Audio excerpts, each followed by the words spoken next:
pledge allegiance to the flag of the United States of America and to the republic for which it stands, one nation, under God, indivisible, with liberty and justice for all. Please join me for a moment of silence.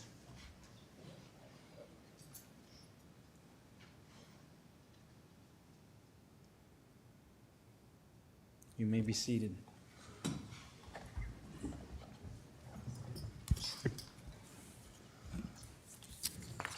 First is the approval of the agenda. I will move it.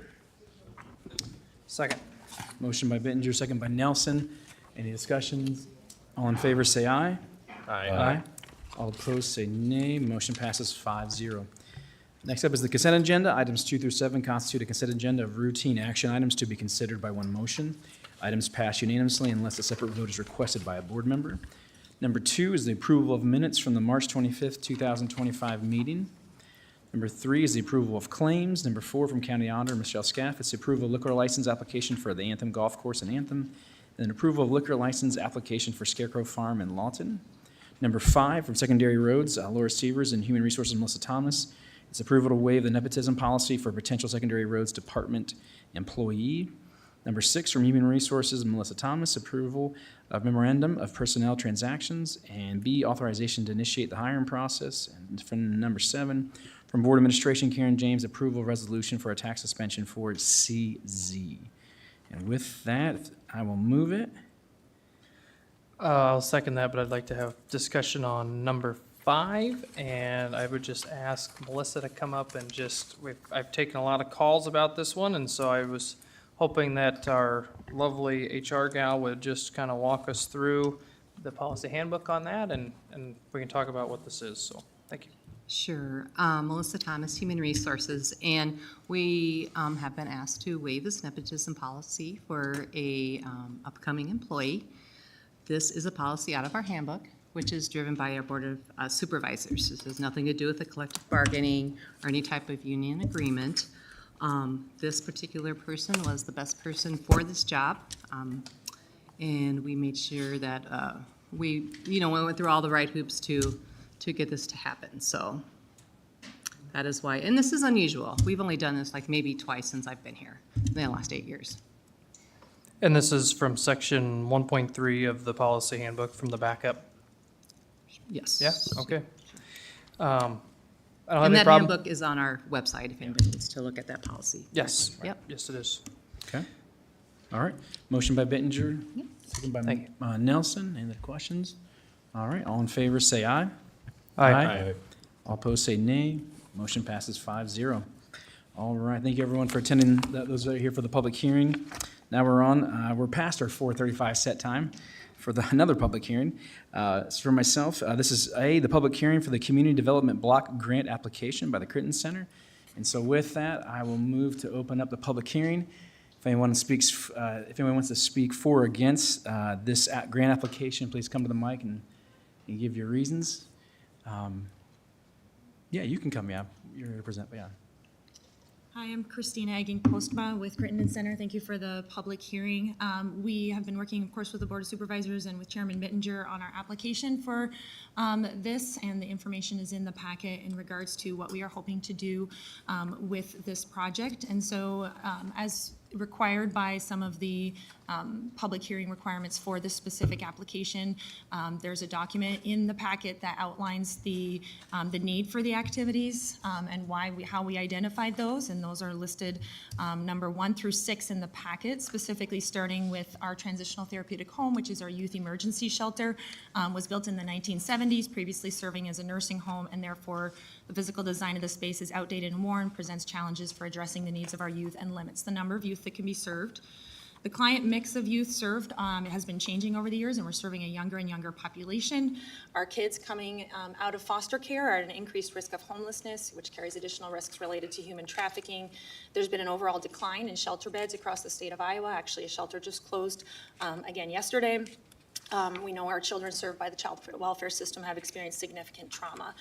Our agency underwent a lot of strategic planning to address the above needs, and you can see those outlined in the packet, looking at agency data, demographic trends, past and emerging research, looking at other residential programs within Iowa and across the country, gathering input from our youth who are getting our services, the staff and the families and caregivers working with them, as well as other community members and agencies. And it's not in the packet, but it is included in the application. We have a long list of community partners who have submitted letters of support for us along with this application, which just goes further to evidence the need that the community has for this. One other piece of the public hearing that is in the packet as well is the Community Development and Housing Needs Assessment.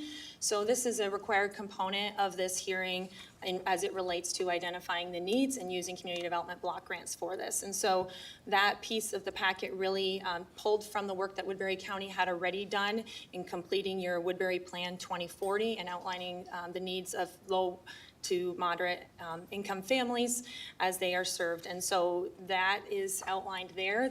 We do ask that the board would be able to prioritize those needs as outlined there as low, medium, high, so that we can include that with the application and that can be included for the need for the activities. The funding of the proposed activities and the sources of funds, we will be requesting $600,000 through the Community Development Block Grant. The public hearing responses in your packet, those are of course just drafted so that we could all be looking at it while we're reviewing this. Initially, we got some additional quotes for what the project will cost. It will be closer to $1.4 million and $600,000 for the block grant and accessing donors, foundations, as well as some safety and security funds from the state of Iowa for shelters. For the remainder, about $800,000. We do hope to submit, if approved, this application by the end of this month. All right. Questions? Okay, so Thank the you. housing needs assessment. Right, yep, once we close the public hearing, yep. Thank you, Christina. Yeah. Anybody else out there? I know it's a, all right. Seeing no other public comment, I move the public hearing be closed. I'll second that. So motion by Nelson, second by Bittinger. All in favor, say aye. Aye. All opposed, say nay. Motion passes 5-0. On to item B, it's approve the Community Development and Housing Needs Assessment Draft. If you look in the backup, supervisors, we're just, as you see on the agenda item, there's just 6 questions we have to answer. Just tonight, they're highlighted in yellow. And so, Christina, can I ask you, can you come to the microphone? I have a question about this assessment draft. With these 6 questions we need to answer, the high, medium, or low priority. Is there any recommendations you would say, should they all be high? It's some of these questions, access to safe, high-quality housing for all residents, that seems like that's a high priority. Yeah, I don't necessarily have a recommendation. I Okay. know that the board can make revisions to this. This is just for the purposes of, at this Sure. point in time, and again, was based on the plan that was already established by the Okay. board. Yeah. Okay, so yeah, there's the draft before us, if everyone sees in the backup. Page 55 of the backup, you'll see, which is, that's page 1 of 4 of the draft. The first 3 questions are a variety of housing options to maximize affordable and availability for the residents of all income levels is at a high, medium, or low priority. Access to safe, high-quality housing is at a high, medium, or low priority, and then home ownership is at a medium, high, or low priority. That's the first 3 questions. And then down on page 3, you'll see the second set of 3 questions underneath item C, which says quality housing that is safe, efficient, and reliable, high, medium, low priority, preserve the rural character of the county, high, medium, high, low, and then economic development, high, medium, low. So we just need to decide it once we, move to approve this, just what are we gonna pick? And so I would make a motion to approve it for all 6 questions, with the high recommendation. We just have to decide. So it's all these questions, of course, we want safe housing, we want to preserve the rural character, economic development, that's a high priority for the board historically. And the first 3 questions, we want a variety of housing options, high priority, access to safe, high-quality housing for our residents, that's a high, and then home ownership, it'd be great if people own their homes, so I would make the motion to move to approve the Community Development Housing Needs Assessment Draft with all 6 questions being answered in the high priority category. If there- I'll second that. Okay. All right, motion by Bittinger, second by Nelson. Any discussion on this? This will accompany the application if it's approved, and so, but, any questions? Okay. All right. All in favor, say aye. Aye. All opposed, say nay. Motion passes 5-0. And then lastly, number C, it's the approval of resolution authorizing the community development block grant application. In your backup, you see the resolution template, which will be filled in if it's approved with a resolution number. Down on question 2, it says Board Chairman Daniel Bittinger II and another are hereby authorized to sign and execute the said grant application. Christina, should that be the vice chair, or does that need to be you? Do you know what? That would be another Of us? representative of the county. Okay. Essentially, we talked about some of those items earlier as far as some, the requirements for the grants that we need you Okay. to review and sign. So Okay. we'd be the subrecipient, so not us. Okay, right. All right, I would make that the vice chairman, just to have on there, have you as the second signatory. Okay. The document. And then number 3 is blank shall be designated contact person for Woodbury County. I would just make that myself since we've been in contact as a chair. So I would move to approve the resolution authorizing the community development block grant application. Dan, I have one. Sure. When I was looking at, it says fiscal officer agent, Dennis Butler is still listed on the cover sheet and general information. Okay. And for me, that was page 35 of the backup. Okay. Thank you, Ryan. Let's take a look at that. And I believe that was pulled from another. Okay. So yeah, we would need to make that to Ryan, yeah. Yeah, we need to update that, please. Thank you, Ryan, for catching that. Okay. Any other questions? So I will move the approval of the resolution to allow them, Creighton Center, to apply for the grant on behalf of Woodbury County. All right, I'll move that. Just need a second. Second. All right, any other questions? All right, all in favor? Motion by Benjer, second by Nelson. All in favor, say aye. Aye. All opposed, same sign. Motion passes 5-0. Okay. All right. Excellent. Thank you, Thank guys. you. Good luck on the grant. Thank you. It's a great project for Woodbury County. All right, with that, on to number 9 from Communications Center, Travis Cripperly, the approval of tower site lease amendment agreement. Good evening. More lease amendments on, it's more or less seeking approval.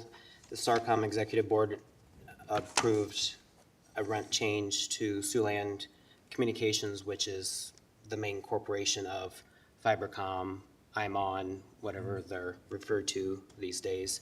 In 2008, they originally on the tower, when it was built, had antennas for, I believe it was a wireless internet service that they had. Since then, they've taken them down, so they've asked for a reduction of rent.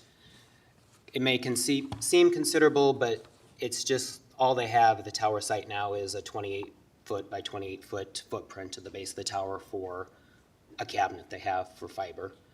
They don't use our electricity, they don't use our backup power, they're just taking up space. So the executive board granted their request of reducing the rent to $100 from the $1,250 that they were paying.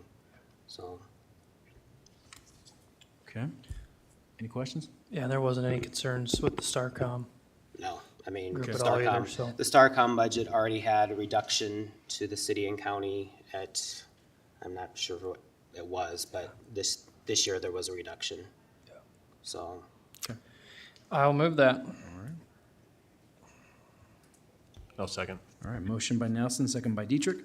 All in favor, say aye. Aye. All Thank you. opposed, same sign. Motion passes 5-0. Thank you, Travis. Number 10 from Planning and Zoning, Daniel Priestley. It's review the Woodbury County Zoning Commission's recommendation following the review of minimum dimensions for single-family dwellings in section 4.11 of the zoning ordinance.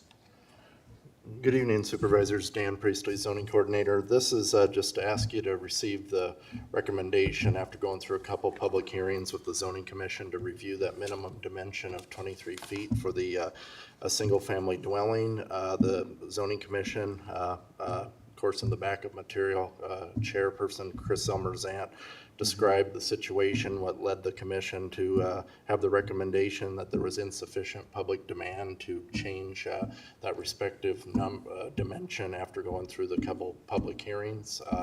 We did kind of analyze how it looked at, like with Iowa code and also with the federal code, and looking specifically at manufactured buildings and mobile homes.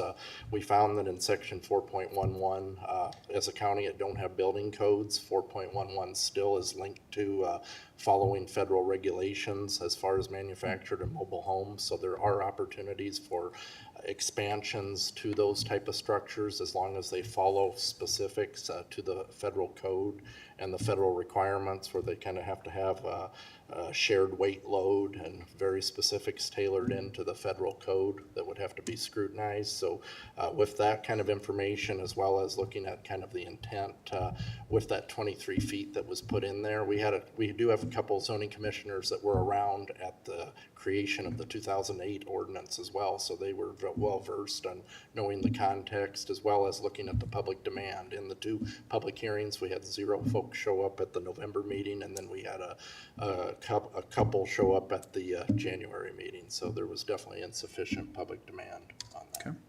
All right. Any questions for Daniel? All right, I'll move it. Second? All right, motion by Benji, second by Nelson. All in favor, say aye. All opposed, same sign. All right, motion passes 5-0. Thank you, Dan. Thanks, Dan. All right, number 11 from Secondary Roads, Laura Severs. First is the approval of adding a mechanic foreman to the Secondary Road staff.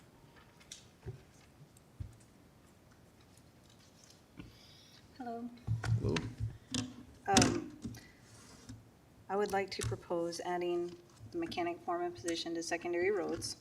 And with that position, we currently have a position out, being advertised. It's been out for a while. Just haven't had the time to fill that, but that would be our civil engineering technician position. I can go into a little bit, but I'd first like to tell you why I would remove that position and add this. And that is that I feel like it would be similar in pay from what we were budgeted for that position. So I looked up what our engineering aides currently make with pay and fringe benefit, and I feel like that's around the high $80,000, $87,000. For this position, if I look at what an average foreman pay is plus fringe benefit, it's a little over $100,000. So it'd be an increase in my budget for payroll and such of about $14,000. But I feel like you'd also see a whole bunch of cost savings. So currently, we're pretty much on track like we've been for the last how many years. We have spent $468,000 on equipment repairs. That's labor and parts as of the end of March. That's, if you look at the next couple months, we'll probably spend $150,000 more. So now we're, in the over $500,000. We're $600,000 in that. And so now I'm looking at, would this position be able to lower that type of, budget? I feel like it's really drowning us right now in our budget, having all these repairs because of where our equipment's at. Some of the things that easily somebody could do in that type of position that has experience would be, we have our emissions and DEF system on our vehicles. They all have sensor replacements all the time for us right now. Pumps are always replaced. Valves are replaced on those systems. Then we have our trucks that are always needing brakes repaired, brakes replaced, wheel sealed, tire replacement. If we wanted to get into tire replacement, that would cost us a little bit because we need to buy the machine that allows us to do that. But I still feel like, if you look at probably the up cost on the parts that we're paying for, because we don't get to choose what parts they're from, we would obviously prefer to buy local on those parts, but we would definitely be looking at other vendors to help us, lower that budget line item. So, let me look at my notes here on a couple other things that I had sent out. So a couple of things, like I said, that I think the position would really help with is driving down the repair costs. I think that we're going to get some of our other employees that can probably help this employee, on their own machines, but don't have that guidance within our staff right now to do that.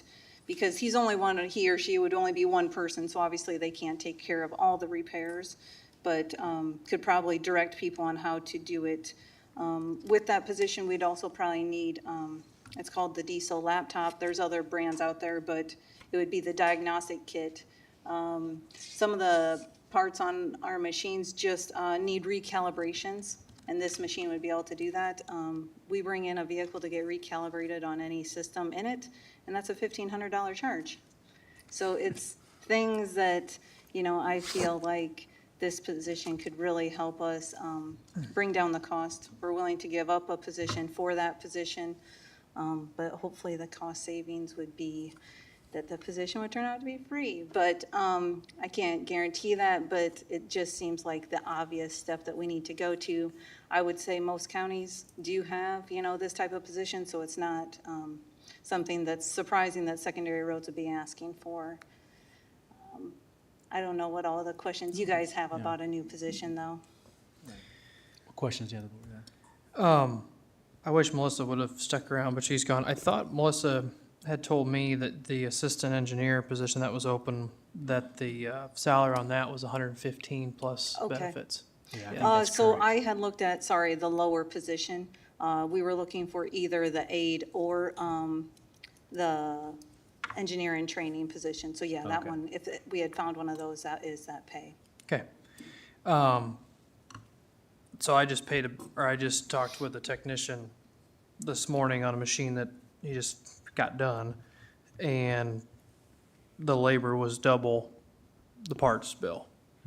And that's pretty common. I mean, I told you this when I was young. When you take machinery in to get fixed, it would be 70%, 75% parts and 25% labor. Then it was 50-50, and now it's 75-25 the other way. 75% labor, 25% parts. You're not going to offset all the repairs because there's going to be big ticket items that they need specific presses and lifts and hoists to do some of this stuff. But there is a lot of little things. When you mentioned the sensors on the DEF, that's a huge problem on everything. But it's not a complicated thing. It's just doing it. And the labor charges are going up at all these shops every year. It's $5 an hour every year. And that's not going to stop. The other thing is that the service calls, so like if you have a technician come out, they'll charge a $250 service call plus the hour of their time, which is probably $150 an hour. So you paid that tech $400 to come out, and that's no parts or anything else. So it is really expensive, and I think that, now, one thing I do like is that the parts budget is much larger than your labor. So that tells me a lot of the guys are doing, which I pop in the maintenance sheds, they're changing the oil and they're switching blades out, they're doing some of that stuff. So I'm glad to see that the parts portion is already bigger than the labor side, but I do think you're gonna see a significant savings on the parts, because when you take that machine into Caterpillar or John Deere or Case, you're buying their parts. And some of the markup that I've seen in the last 2 years has legitimately been 100% versus aftermarket, which is insane, but it's happening. And so I do think that there's a savings aspect to it. I guess, to me, it kind of comes down to what we think we need to start this salary at. Yeah. I know a lot of these techs are making 25 to 30 bucks an hour, but then they get overtime.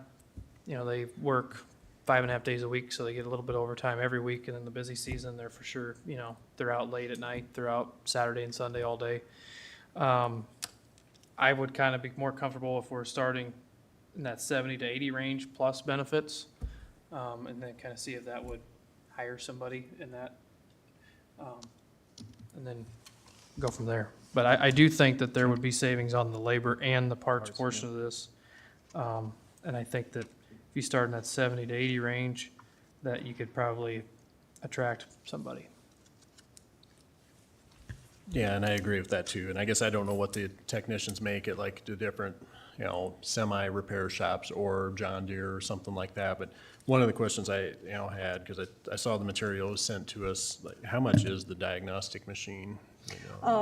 Typically. I don't know what the monthly fee would be, but the actual computer that they say you don't need to do updates on, but you do need to do Yeah. updates on is 11 to 12,000. Okay, Again, and that that's was not- that brand, Yeah. just to start to look at, And you if know, you- the overall cost, what does it cost? But I feel like that would be, Because there's probably a subscription, you keep Yeah. it updated. So, and then how much of our equipment, I don't know, maybe none of it, do you end up like John Deere had a few years back where you can't do any of your own work on some of their equipment? Does any of our equipment fall under that category? I and that's wonder. what that's what the email does say, is that 95% of that is now covered. I don't know Okay. what I that didn't- 5% they're I didn't talking read far about, enough but. then, I apologize. And I feel like this position would heavily be needing to create those relationships with John Deere and our larger companies that we're really working with, and saying, hey, can I hook up? We're seeing this and I can't get it on my machine, and I would hope that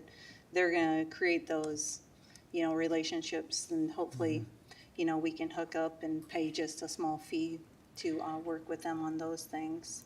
Some of the things you can't capture though in costs is, our machines go down.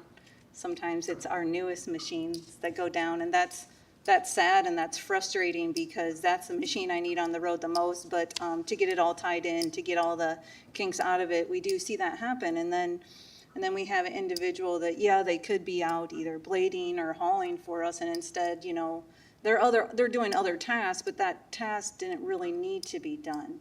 And so, we'll have machines, a brand new truck sit for 3 weeks at, a place just trying to get, because it's under warranty. And, I feel like a position like this could start working with those companies a lot more, make us a priority. I know our district foremen do that right now, but that's, that can be about 5% of their time a week. They need to be doing a whole bunch of other things, and this person gets to prioritize that kind of relationships with those businesses. I would argue that the laptop with the technology should be something that we own regardless of whether you make this position, because I've got a relationship with my technicians that when I get codes, I can call them and they'll answer it. But a lot of dealerships, because of the shortage that they have, you're not going to call and speak to a technician. You're going to call a service advisor. They're going to take a note, and then they're going to have a technician call you back, and then they're going to be charging for that to tell you what that code is, or you're going to pay a service call to have someone come out just to hook that same machine up to tell you what that code is. And so, to me, regardless of what we do tonight on the mechanic, I think that would be a great purchase, because the guys could be anybody can scan the machine if you have that's not hard. But I think that's something that could save a lot of time, and just on the diagnosis end, regardless of what we do tonight. I'm supportive of this. I think this makes, from an operational standpoint, long-term for the fleet, I think this makes a lot of sense. And if it can cut the cost in half, or, whatever savings, it'll be savings. I think it makes sense. So I'd be supportive of it, especially if our two more rural guys think it's good, and I trust your input. I was surprised when I got on the board that we didn't have a mechanic, to be completely honest. Yeah. And a lot of our guys are very handy. A lot of them are farmers, that farm on the nights and weekends, and so they, they service and take care of what they can. But like she said, there's some stuff that's just out of their comfort zone. There's a lot of it, and with a little guidance, they could probably help that. I guess my question, Laura, is that if let's say we deauthorize that assistant engineer position and take that money out of your budget and create this one that's less, does that affect your minimum levy?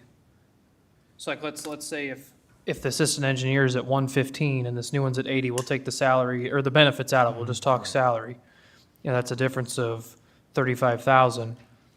Do you need to add 35,000 in your budget elsewhere to hit that minimum levy so that you don't lose state and federal funding? I would prefer that. Yeah. I really feel that we have done a great job of hitting that minimum and being above that line every single time. And some of these numbers that we use in that, figuring out where that line is, you hope that there is a local option sales tax that people are still purchasing, and things like that. And we don't know what year we're gonna hit where people stop buying things, and so that can fluctuate that minimum. And I prefer to keep that money in my budget if that's possible.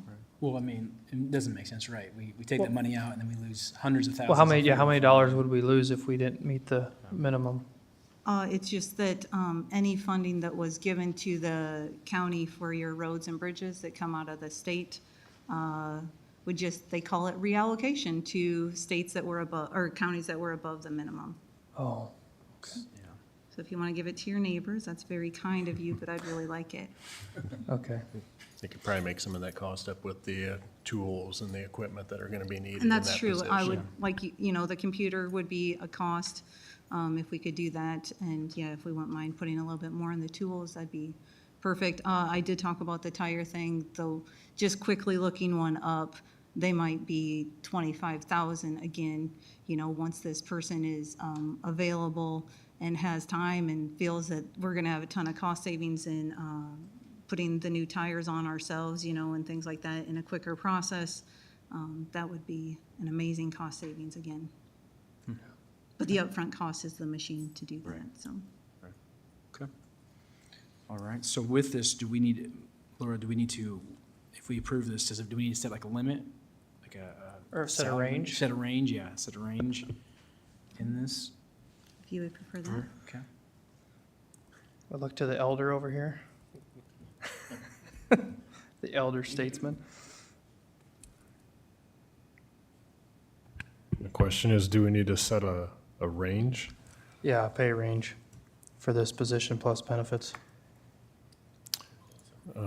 Has that been Does discussed HR with figure that out? or do Melissa we- already? What? Has that been discussed with HR already? Not yet. No. Okay, well, I would recommend a not to exceed amount then. And if it's below our not to exceed amount, then we can look at revising the position, as you mentioned, to something that's a little bit less intensive. So I think just setting a top dollar amount not to exceed is all we need to do. We don't want to set a range if we don't know what a fair range is. We just want to set a range that's below what we set as a max asking. So it's, yeah, that's good. So maybe set it to what that position was, that assistant engineer, 115? I apologize, the counties all have this all online, so I could easily come back, if this is approved or whatever, and give you what other counties are paying this position.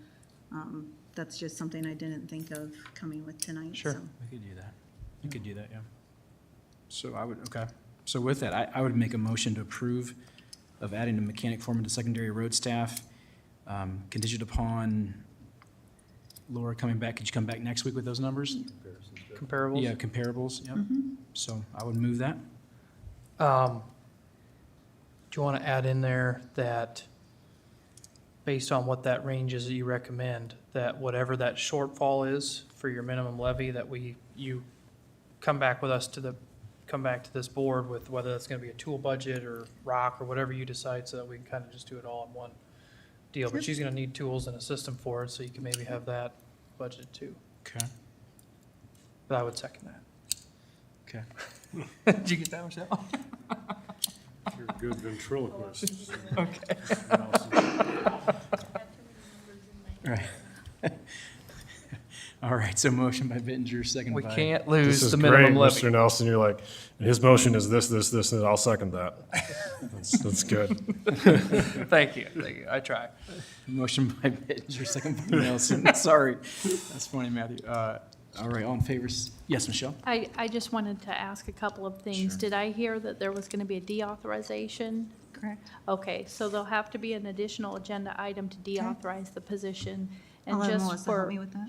so for a reference to anyone new in the room, the payroll projections should be done through the auditor's office. Shona's got the projections that she can give you those pay and benefits. I know sometimes HR supplies, but technically those should be from the auditors. Definitely. Thanks.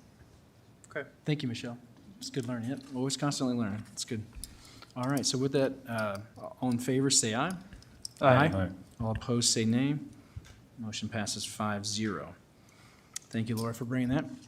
Item B is award bid for project number BRS C097 and approve resolution to direct county engineer to sign contract and bond.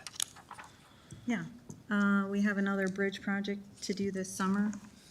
This is on D12 110 over Muddy Creek, 0.8 miles east of Eastland Avenue, which is just directly, let's see here, 4 miles north of Lawton.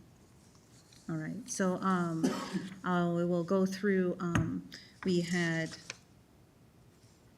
4 bidders.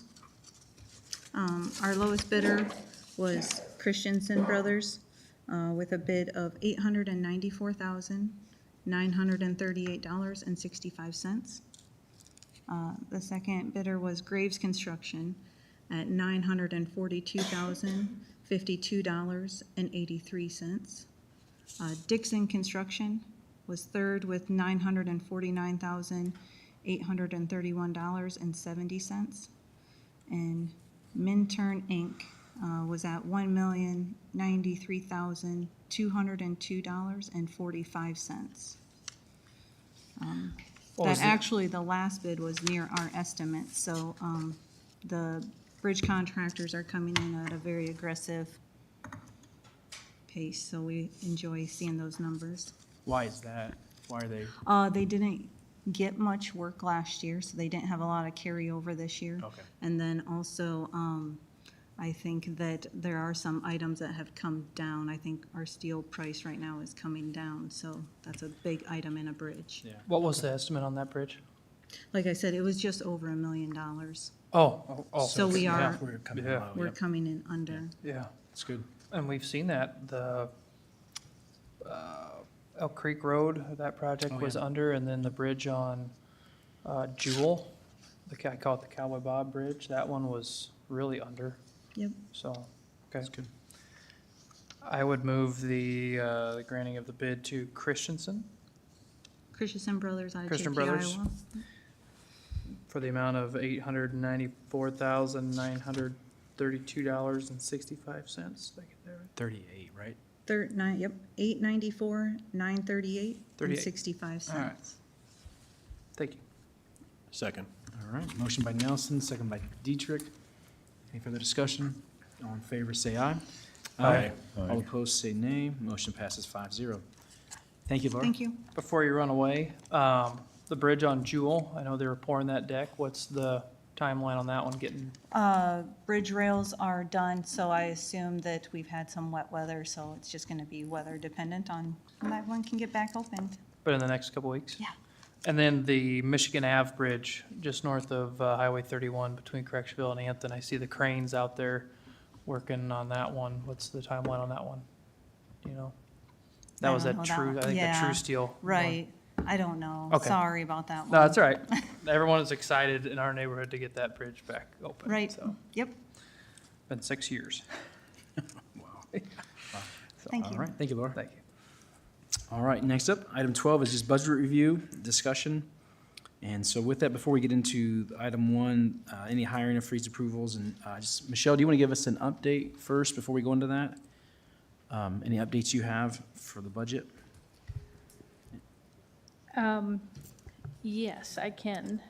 Or do you want me to do that under the miscellaneous review? Or I guess, I mean, I was going to maybe think before we go into Okay. my item, let you give an update, but you can take your time. Yeah, I only have one change since last week. Okay. And that is $100,000 that is going to change the beginning balance of the general basic fund due to adjusting journal entry from our fiscal year '24 audit. I did get permission to make that entry since we haven't received all of the entries yet. So that increased the beginning balance of the general basic fund by $100,000 due to it was a clerical error in receipting of part of the LACTF, which is some grant funding that we received for ARPA. And that 100,000 was allocated for expenses out of the general fund for fiscal year '24.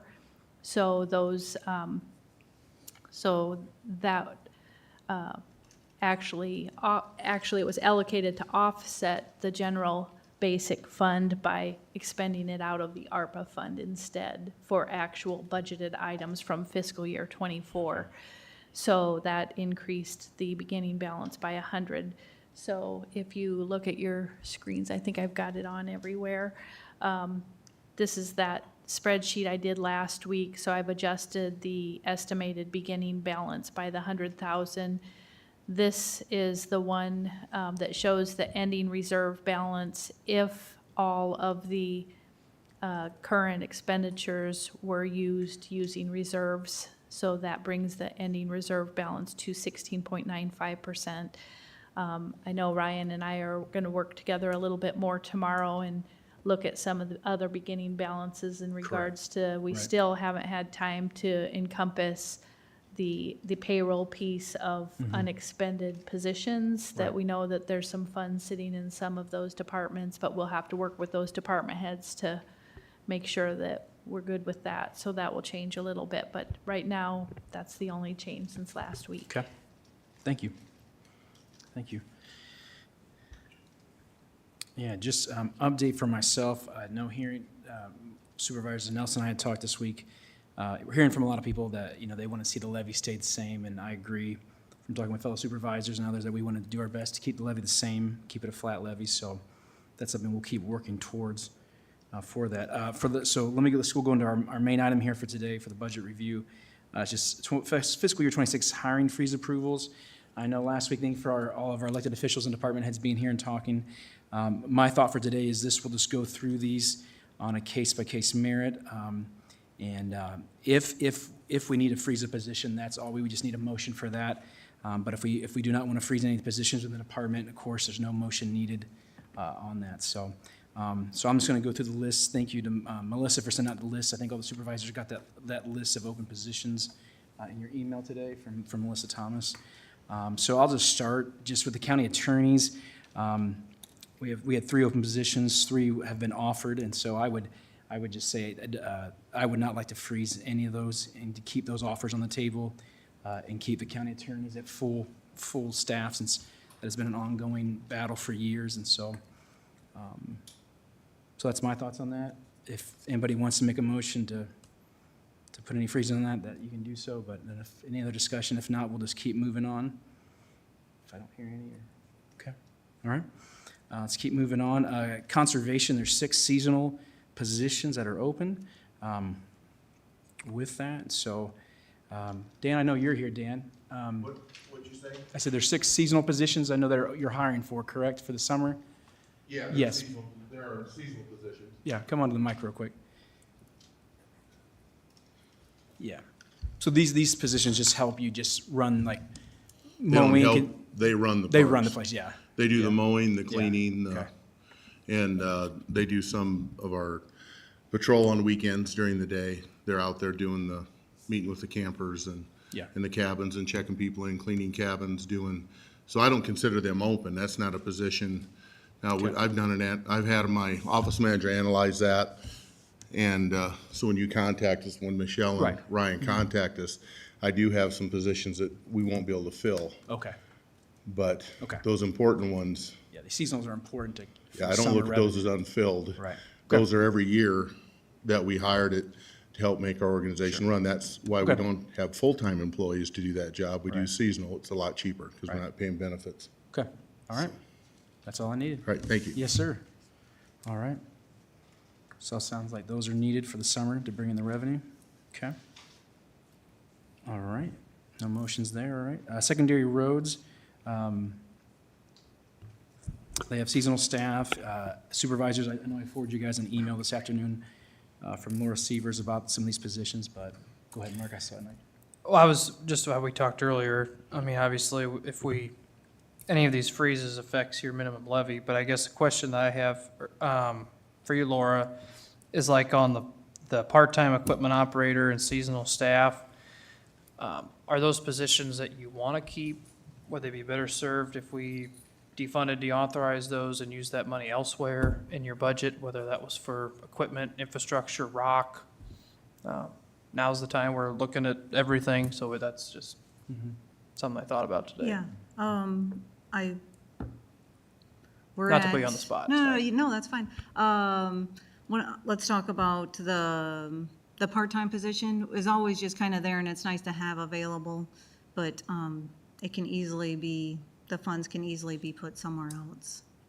On our summer help, they're, like all of us that use summer help, they're pretty vital to what we're doing in the summer. It is our busiest season and we need to get a lot done, you know, and as many daylight hours as we can. So we hire 3 for the engineer's office that are out on projects inspecting. They're doing a lot of surveying for us so we can get ready. It's unfortunate, but the summer is so busy that you're trying to design for next year to get your projects into lettings in the fall and the winter where you have your best prices. And so they're working with staff trying to get any little thing that needs to be done for those projects done. And then our, what do we call them, summer maintenance, they kind of help, they do a lot of flagging for our staff. You know, we have potholes everywhere, and they're pretty critical to that we're not pulling people out of trucks, you know, that we're getting down the road when we can get these patches done. And we got to get a whole bunch of mowing done, you know, on the sides of the roads and around our guardrail and such. And so it's just really nice to not take a higher pay position out of, I feel like, a critical piece of equipment, and that we can have some summer help do that work. But yeah, I could put the money elsewhere for the one that we did not fill. Okay. All right. Can we make a motion for that one?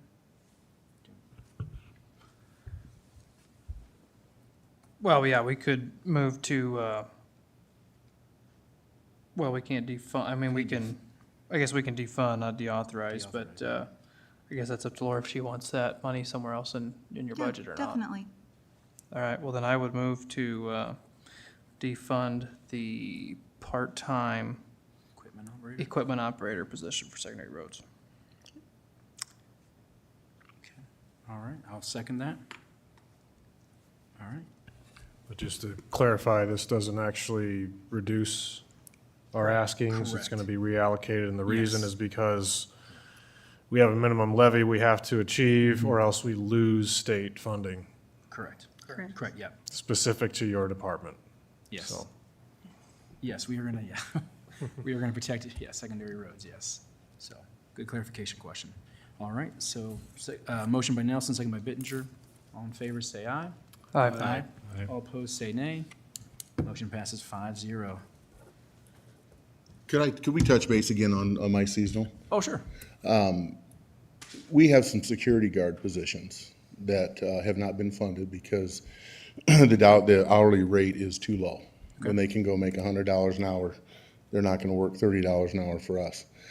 We were looking at a couple of those positions, so when that concession stand opens at Little Sioux, to merge them, we did that down at Browns Lake. So we didn't ask for more money. We used the employees we just changed the designation of what they were with the auditor's office. I had planned on doing that with a couple of them, but we've got some security positions that we can give up, money-wise for you. We're looking at, we've got 6-month, 9-month positions, depending on the position. Yeah. And I had my office manager run those already, so I know what we can save, that we probably won't be spending on seasonal staff, and we can share that with Michelle and Ryan. So I just want to let you know, we've been working on that, and I've got those figures done, but I do want it, in that figure is those security positions, and I want to, it's kind of hard to build and open a concession stand that's going to bring us revenue and people, which brings more revenue if I don't have somebody to run it. So Right. I just want you to know I don't want to surprise you when I come back and say, hey, I wanted to take 2 of those positions for that. So That's 2 security positions. I think it would be 2 that would be enough funding. but I don't, I left my file in the truck because I didn't think we were going to discuss this tonight, so I wish I'd have done that. I could tell you what those figures are, but if it's 2 or 3, but above all those positions, you know, we can defund those because we can't hire them. And Chad would tell you, you can't get a peace officer off duty. You know, they can go down to Omaha, make $90, $100, or they can work here in Sioux City, so. Yeah, okay. No, it's okay, Dan. No, you can just have that for next week. That's fine. So, we're working on that for you, so. Okay. Thank you for doing that. Thank you. Appreciate your hard work on that. Thank you. All right. HR, we've already, thank you to Melissa, that she's already said that that her position, open clerk 2, that could be put on hold. I believe, Michelle, she's already sent you over that information, correct? For HR, the clerk 2? I believe we discussed that at the department head Part- meeting that we yes. had, Mhm. and I'm just double checking to make sure that it's included. I think that she just verbally approved it then, and. Correct.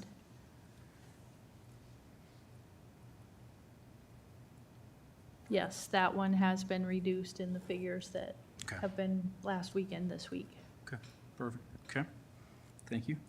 Do All we right. still need a motion to? Yeah, probably, yeah.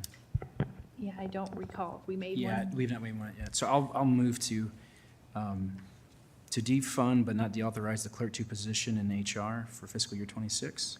Second. Motion by Bittenger, second by Nelson. Any further discussion? All in favor, say aye. Aye. All opposed, say nay. Motion passes 5-0. Building services, there's one maintenance position, one custodian. I know last week Kenny had said for us that you need those positions for the future development and expansion at the law enforcement center, correct? Yes, actually, we are interviewing for that position. Okay. And believe we may have targeted a candidate to hire. But yeah, we'd like to fill that position. Okay. All right. All right, so for both those, so if not hearing no motions here to freeze any of those, we will not seeing anybody. We will continue on, so those two will stay in. Emergency services, there's one full-time paramedic. And Yeah, that was the 7th one that we added last year, and it's just hasn't been filled. And I've talked with Drew about it a couple times, and he's fine giving that up. So I would actually move to defund the one full-time paramedic position from emergency services for the fiscal 2026 budget. Second. All right, motion. Is this gonna come back then for deauthorization? It could. Okay. All right, motion by Nelson, second by Dietrich. All in favor, say aye. Aye. Aye. Motion passes 5-0. Let's keep moving on here. Next up is, let's go to the sheriff. There's 4 jailer positions that's open, I believe. Correct? Sheriff Sheehan, 4 positions as of today? That could be correct. I don't Okay. know what the latest number is. I don't know if That came from Michelle. Michelle. I mean, it came from, not Michelle, excuse me. Melissa. Melissa, yeah, today, Okay, so. that would be correct. Okay. So just for clarification, we're past talking about the improvements. Yes. These are the already allotted positions that we're Yes. still Yep. trying to hire for. Yep, yes, sir. Okay, yes. Yep. Yep.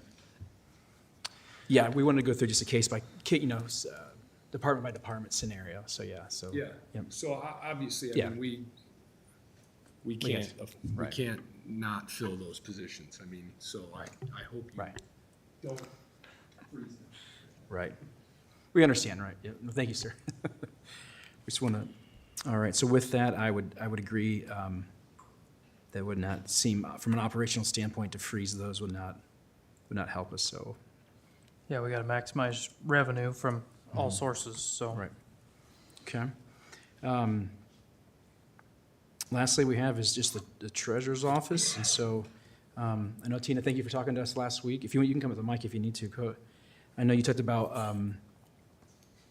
the appointed deputy, that's when you were needing to fill, but I know we had talked about maybe one of the, I have down here, Melissa put down, there's 2 clerk 2 positions that are open now, right, or just one clerk 2 position? Is it- as of Monday, there'll be two Two, okay. clerk positions okay. open. Okay. One of them transitioned to the auditor's office to fill her open position because it was 2 pay grades higher than what we have available in our office. However, we had one other position open at the Okay. time that we've had open since November, and looking that we are going to need to fill at least one of those 2 clerk 2 positions.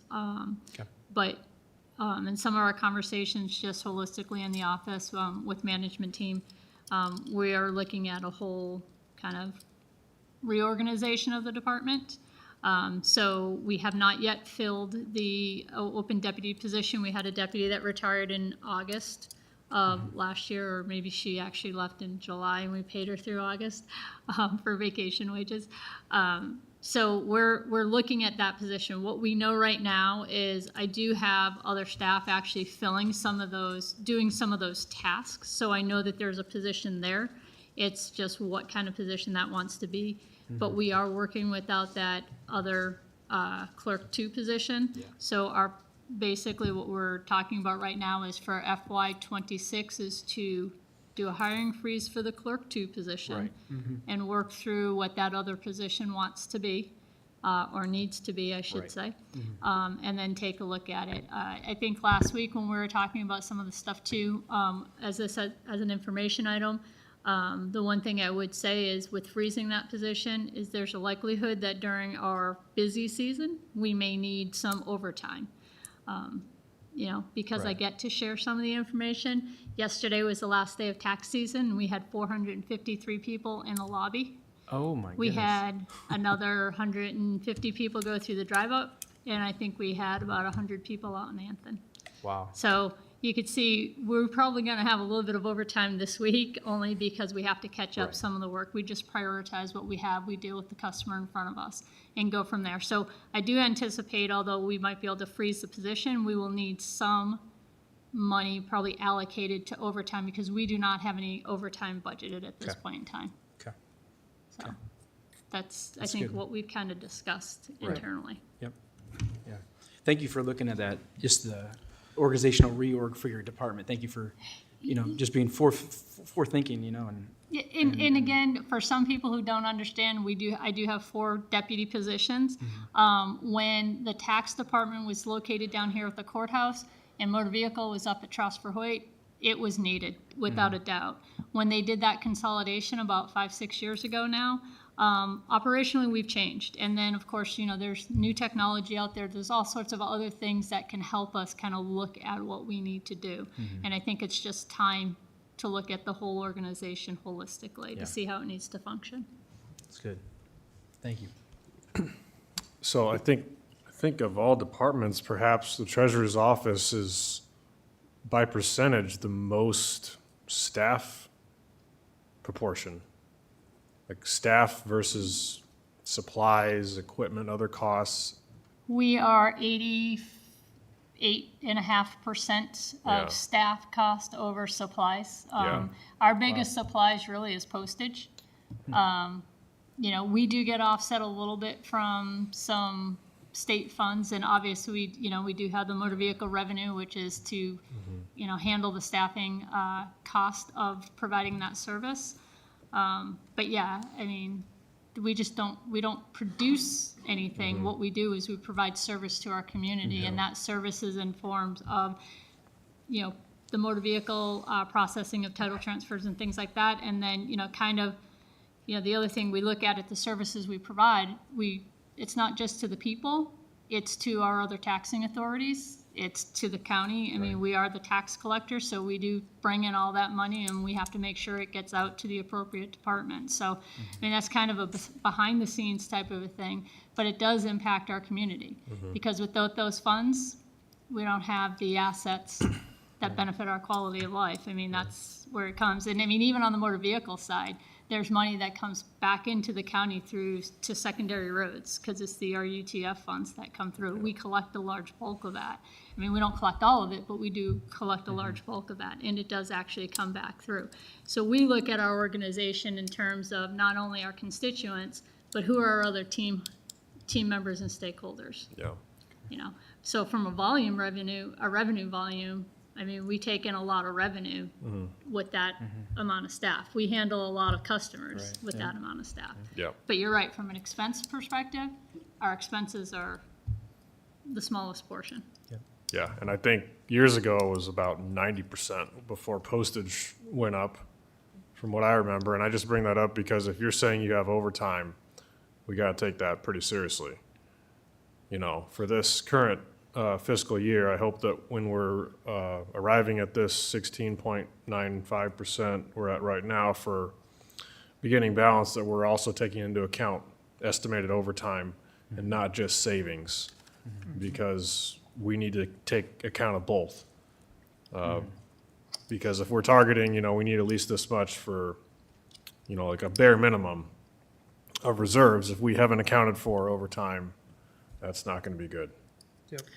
Right, and I would say, like, you know, for this year, one of the things that I think I have already given back, or given to the auditor, was, I've projected about $180,000 of unspent payroll.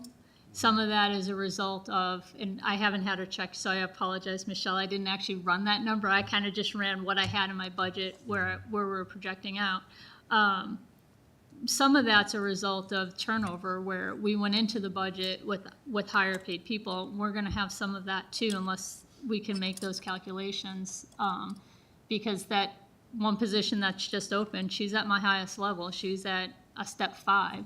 She's gonna be replaced with a step 1, so we're gonna have savings right there. Even if I were to fill the position, Right. I would have that savings. Okay. And that's a good reminder.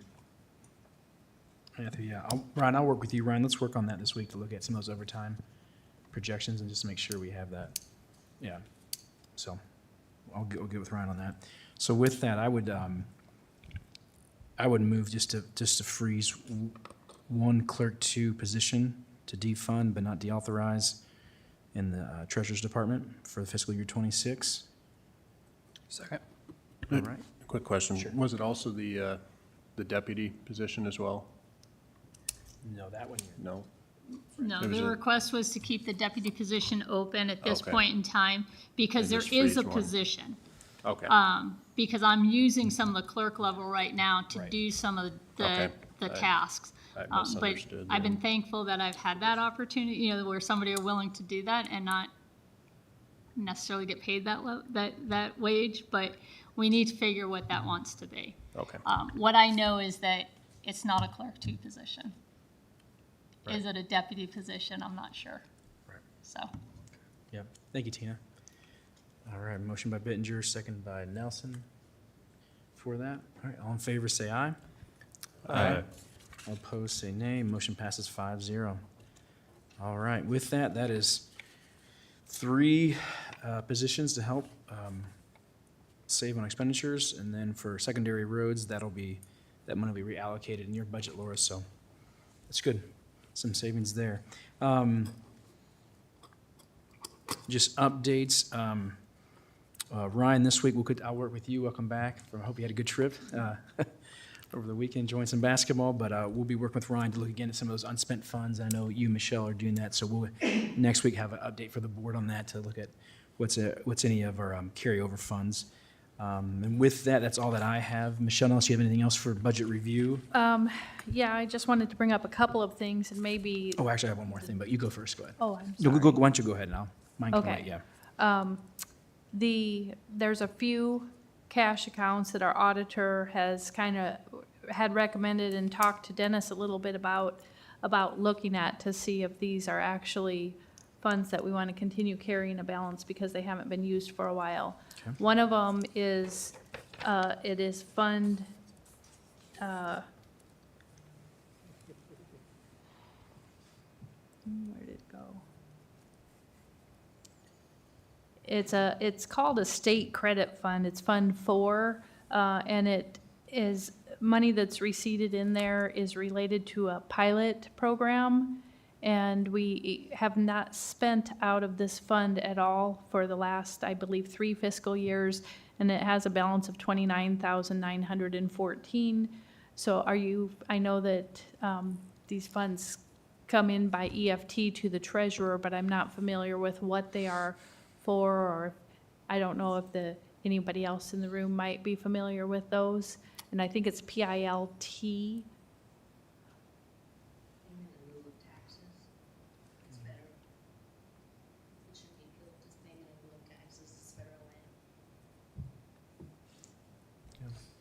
I'd have to look Okay. into Yeah. where they're coming in. I'd have to drill down Okay. into when we're getting them. So this is just one thing that I think that maybe we can research to see Sure. if that can be shifted to the general basic or general sup funds. And then the other one is, last year, we started the courthouse maintenance fund, and there was 200,000 moved from the general basic fund to start a reserve in itself within the other funds and that is not restricted money, that's money that Right. the board decided to set aside, and is that something that you want to maintain, or would you entertain a journal entry to move that to offset some of the things? I'm just throwing these ideas out there for not action, but just, and then the other thing that I believe I spoke with someone was the EMS training fund. I'm not sure, that's got a pretty nice balance in it, and I'm not sure if that can be pulled And from, that's 65,000? that one has 85,000 in it. Okay. And there has been very few expenditures out of that fund, so we probably could research how that was set up and what the intent of Yeah. is, where that revenue came from and what research it that. should be being spent on. Yeah, and I meant to talk to Drew about that today when we were visiting, so I'll get to it with him tomorrow. What I'm wondering is, so the county EMS provides a discounted rate training for EMTs and paramedics in the county. And what I'm wondering is if we are paying that teacher for that classes out of another area in the budget and not yes. out of this fund. And so if that's the case, we got to get that corrected. Correct, yeah. But if we haven't been truly expending anything, then we need to have a conversation about how much there needs to be in here, because 85 is way too high. So Right. I will, I'll talk with Director Byer Okay. tomorrow, and I'll have an answer for that for next week. And either way, if they are expending it out of it, it would probably be the general basic or the rural, or the general General sup, yeah. supplemental. So that, if that is something where that budget can be moved to Fund 59, which is a non-taxing fund, then that will help. Sure. I would definitely entertain the 200,000 being pulled out. That was a somewhat arbitrary amount proposed by a prior supervisor, and at the time might have been a good idea, but where we're at now is simply not reflective of major repair costs that we could not guarantee would be exactly $200,000. Right. And if they are, we'll find the money some other way, as long as we have it somewhere. Right. No, I agree, Matthew, with you, right? I was supportive of that and still supportive of having a separate courthouse maintenance fund, preservation fund, but I do agree, right? At this moment, that money needs to go somewhere else. But, yeah, okay. So with that, well. we Michelle, can- what do we have in gaming and Lost? Sorry to put you on the spot. I think Ryan can. Or Ryan, yeah? We got the man in the chair Yeah. up here again. Oh, yeah. But he was at a basketball game or something this weekend? Yeah, a he was- couple That's of why them. we're in the place we're at? Is that what I heard? He was out of Right state. now, in the gaming fund, the current balance is $733,000, but we have allocated in this fiscal year 622, so we currently have 111. But then next year, we will get another, the available balance, we've allocated 300,000. After the funding comes in, there's still $400,000 that has been unallocated at the moment in the gaming fund. Okay. Okay.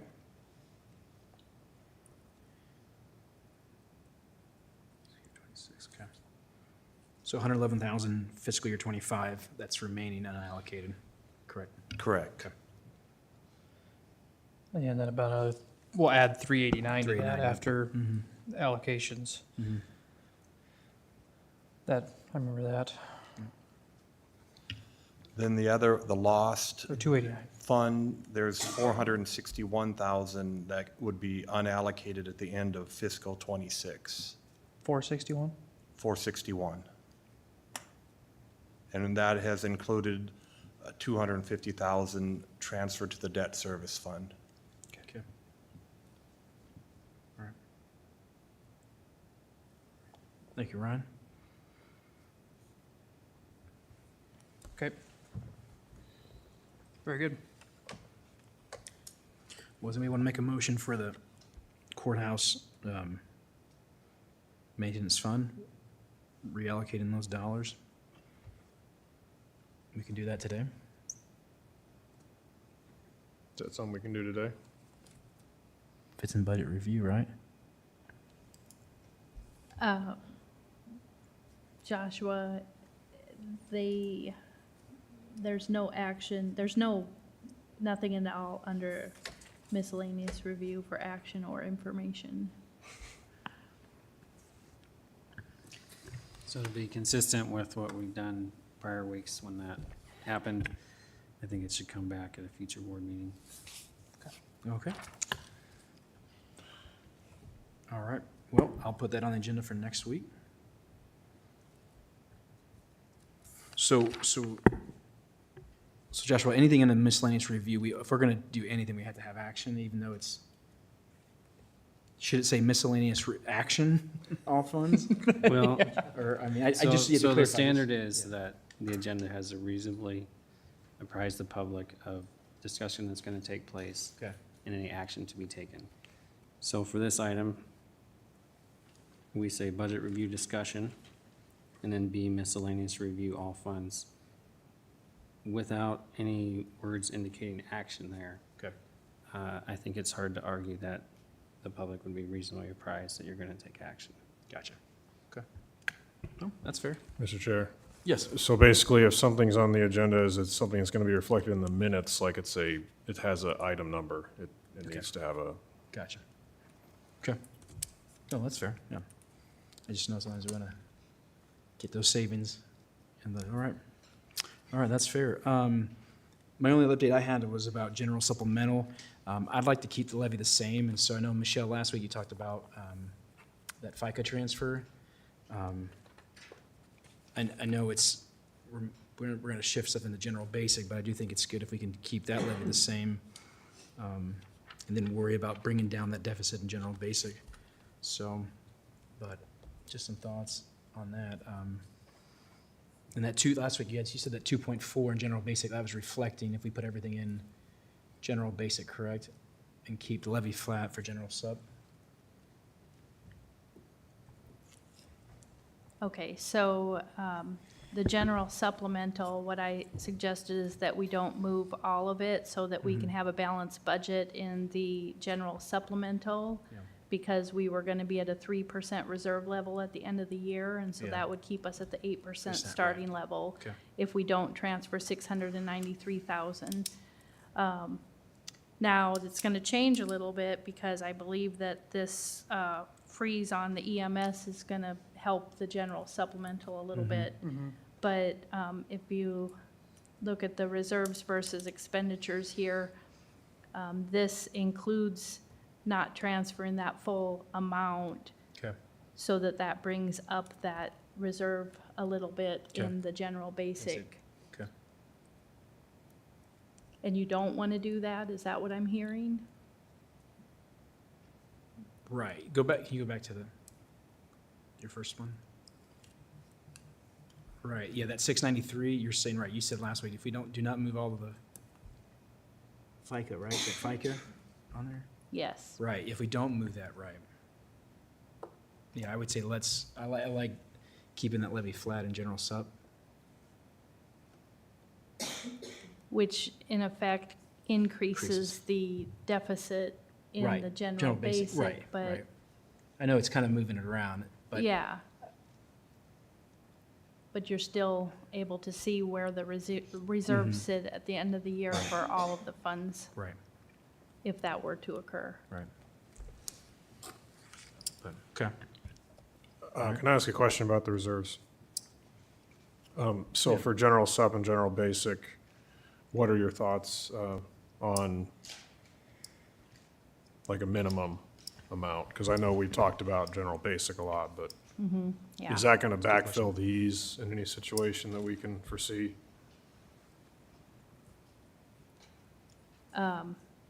I think general sup is a pretty low reserve level.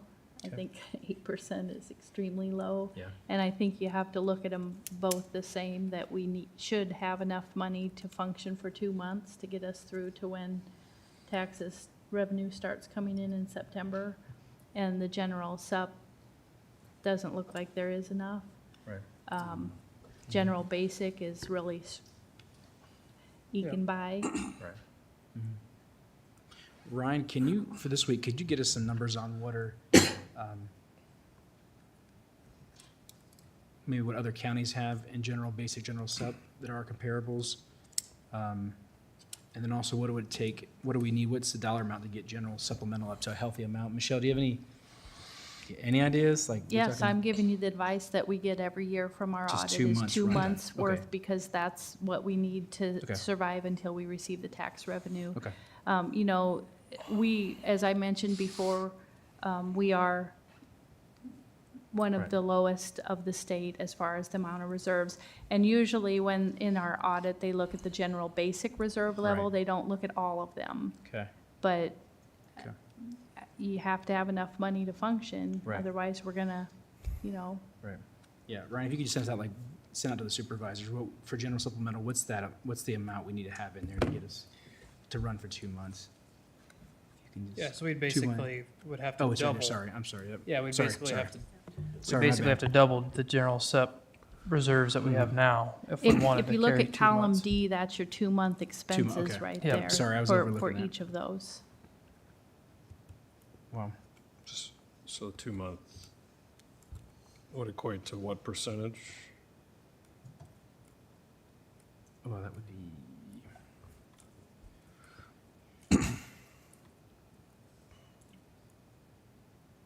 Let's do that numbers here real quick.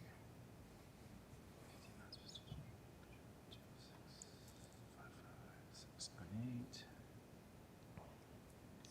That's all right. 16.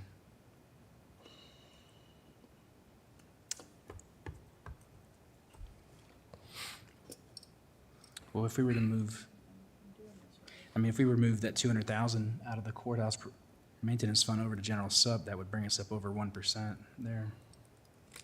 By that move alone, that would bring us up. Yeah, yep. Like 9 point something. 16.67% would be your 2 months. Oh, for all of them? Yep, Yeah. that's what the I mean, math, that's what my math's two- coming out to. Yeah, So you have to double general sup. didn't work. So from rural basic, we can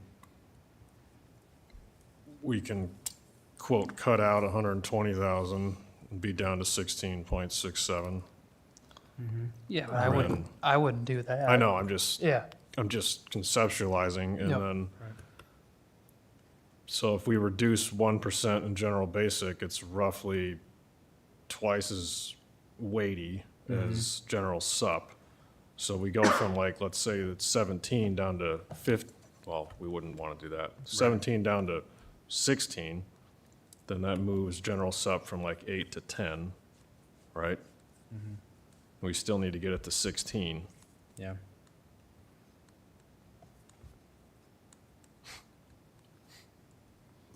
So really, general basic, there's no movement. There's well, but I'd say general basic's gotta go up because we No only reduction, have, I mean, we yeah. only have a 0.3% cushion yeah. over 2 months, and that's, I mean, you wanna talk about cutting it close, that's. I So would- the 200,000 is going to get us, let's just optimistically say in general sup, we get up to 10%. Yep. And we need, let's say, 6.5%, so Yeah, what's that, 6.5 times? so we need A like million? $1 million bucks. Right. And we can get 120 from rural basic. So we need like 900,000 bucks to not have checks bounce. Right.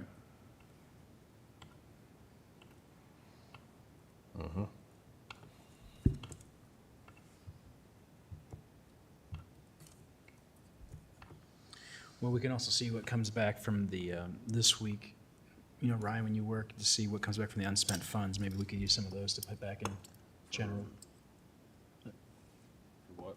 From unspent funds, payroll funds, you know, we could use some, maybe some of that to help in general supplemental, instead of putting it back in general basic. But- Okay, all right, that's all that I have. Thank you, Michelle. All right, with that, we'll keep moving on here. Reports and committee meetings. If anybody has any? Okay, all right. I attended a House File 718 required public hearing at 4 o'clock and found it slightly frustrating that a lot of the questions we were asked, we couldn't answer because the state makes all the complicated processes be done by other entities, and the actual taxation is done by us, and we're mandated to provide services that they mandate. So that was a little frustrating, but I'm glad that we were able to move the ball downfield as far as listening to concerns Yep. that we share and that we've already told legislators and that they've ignored. So I had that committee meeting. That's good. Thanks for being all in there. All right, anybody else? All right, hearing none? Yeah. All right, let's move. 14 citizen concerns, is there any? All right. All right. Hi, my name is Robin Shiro. I wanted to help you out on this PILT money. It's federal, it's payments in lieu of taxes. It's federal payments that help local governments offset losses in property taxes due to the existence of non-taxable federal lands within your boundaries. You have to ask and request for it every year. That's probably why the funds have been sitting there and no, they haven't been putting funds in. We lobby, as having been a previous county commissioner, we lobbied back in DC every year for payment in lieu of taxes with our federal legislators. You have to request it, and it's a money that is there set aside for you. And now with the new administration, it may not be, but you have to ask for it and pretty much lobby to your legislators for it. It's a freebie money, almost, given if you work out the issues in your federal lands that you do have in your boundaries. It's because you can't tax the federal government on those pieces of property. They help you offset your taxes. It's not going to be the same amount as if it was rural land or anything like that, but at least it's something for you. And you should go forward and get that every year. And especially if they're going to keep it in a program. I would think that they would, because it's helping offset your property taxes for you letting them have their federal land not being used in your county.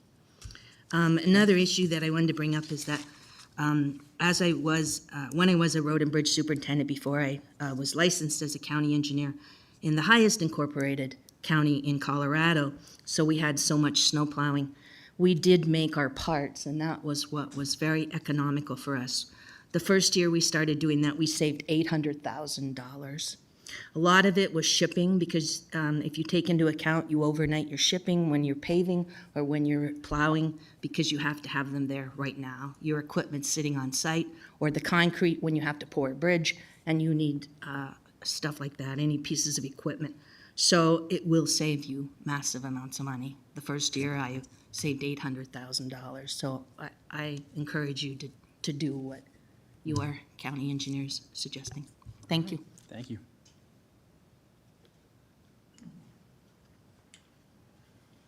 Dan, High School Conservation.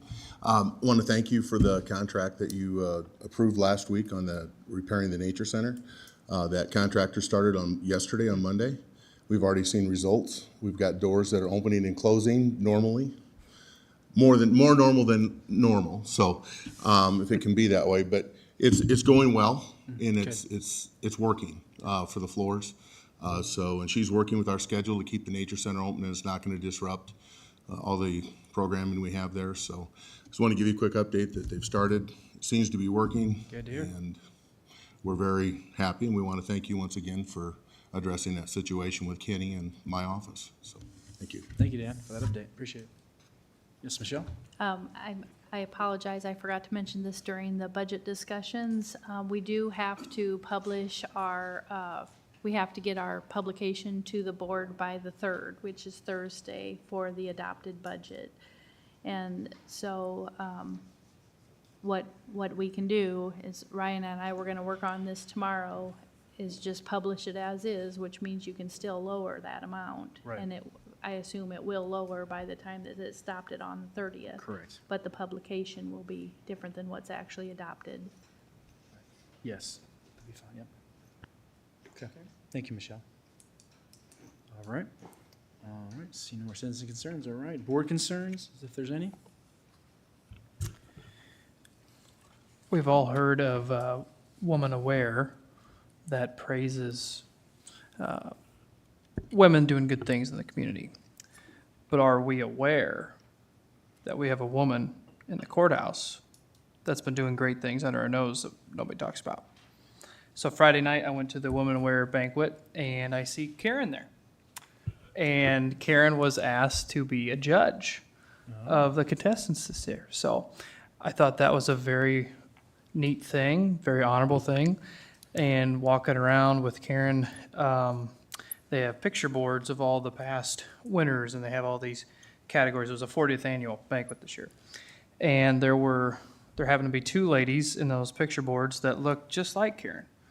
And turns out that one was her sister and her mom were past winners. So I thought that was really cool. And, anytime they ask you to be a judge for something like that, it comes from a high level of respect for you. And so, Karen, I thought that was neat that they asked you, and thank you for carrying yourself the way that you do and representing the Woodbury County Board of Supervisors in a good light, because I'm not sure that the 5 of us necessarily do that all the time. But so I appreciate that. I just wanted to share that with everybody. That's cool. Way to go. All right. Any other concerns? All right.